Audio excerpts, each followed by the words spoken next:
അപ്പോൾ എല്ലാവർക്കും സ്വാഗതം. പിറ്റൂണിക്കാണെങ്കിലും ഡെൻഡ്രോബി ആണെങ്കിലും ഇങ്ങനെ ഓർഡറുകൾ ഇങ്ങനെ എടുത്തെടുത്ത് ബുക്ക് ചെയ്തിട്ടുകൊണ്ടിരിക്കുക. സാധാരണ ഞാൻ ബുക്കിംഗ് സ്റ്റോപ്പാക്കി അയച്ചു കഴിഞ്ഞിട്ട് പിന്നെ മെസ്സേജ് നോക്കുള്ളൂ.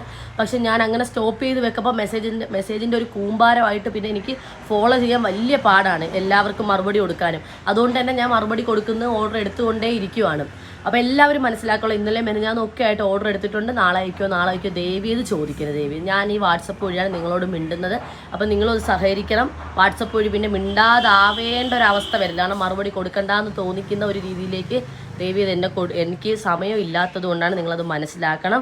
കാരണം മെയ് 1 തൊഴിലാളി ദിനമായിട്ട് പാക്കിങ് നടത്തിയ എല്ലാ പാക്കറ്റും ഞങ്ങൾ പൊട്ടിച്ച് പുറത്തെടുത്ത്, കാര്യം എന്ന് വെച്ചാൽ പിന്നെ പിറ്റേന്ന് കിട്ടപ്പം പിറ്റുണ്ണിയൊക്കെ ചീത്തയായി പോകുമെന്ന് വിചാരിച്ചിട്ട് അങ്ങനെ ചെയ്തിട്ടുണ്ട്. അവരതൊക്കെ അയക്കാൻ കിടപ്പുണ്ട്. അതിന് മുന്നേ ഓർഡർ ചെയ്തതുണ്ട്. അപ്പോൾ അതെല്ലാം മനസ്സിലാക്കി നിങ്ങളൊന്ന് വെയിറ്റ് ചെയ്യണം. ഞാൻ അയക്കുന്ന സമയത്ത് തീർച്ചയായിട്ടും ട്രാക്കിംഗ് നമ്പർ തരും. എന്നാലല്ലേ ഞങ്ങൾക്കും കൊറിയർ ചാർജ് എത്രയാണ് അവർക്ക് കൊടുക്കാനുള്ളത്